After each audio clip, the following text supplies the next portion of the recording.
আসসালামু আলাইকুম। কেমন আছেন সবাই? আশা করি সবাই ভালো আছেন। আলহামদুলিল্লাহ আমিও ভালো আছি। আজকের আবহাওয়াটা খুব সুন্দর ছিল।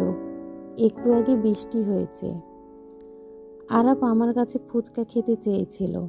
তাই এই সুন্দর আবহাওয়ায় আরাপকে আর আম্মুকে নিয়ে বের হলাম।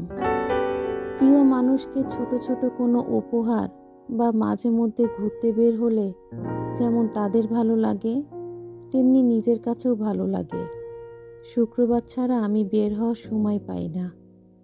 আজকে আরাবকে নিয়ে নদীর ধারে যাওয়ার কথা ছিল, কিন্তু সময় করতে পারিনি। তাই বাড়ির পাশে একটা ফুচকার দোকানে ওকে নিয়ে গেলাম। এখানকার ফুচকাটা খুব ভালো, অনেক টেস্ট। আমি মাঝে মধ্যে আরাবকে নিয়ে এই ফুচকার দোকানে আসি। আমি আর আম্মু ফুচকা খাবো না, তাই শুধু আরাপের জন্য 1 প্লেট ফুচকা অর্ডার করেছিলাম। আমি শুধু একটু টকটা ট্রাই করেছি। ফুচকা খেতে যে আরাপ এত পছন্দ করে, আমি তাই সেটাই অবাক হয়ে দেখছি। কত যত্ন, মনোযোগ দিয়ে ও ফুচকা খাচ্ছে। ঠিক আমাদের পাশের টেবিলেই একটা ছোট বাচ্চা ছিল। বাচ্চাটা অনেক কিউট।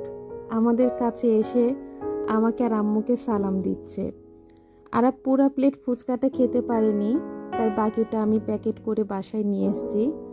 আমি ওকে বললাম যে বিলটা তুমিই দাও, দেখো, শিখো। তারপরে আমরা বিলটা দিয়ে চলে আসলাম। আমার এই ভিডিওটা যদি আপনাদের ভালো লেগে থাকে, তাহলে আমার এই ভিডিওটাতে লাইক করবেন, শেয়ার করবেন, আমার এই পেজে আমার পাশে থাকবেন।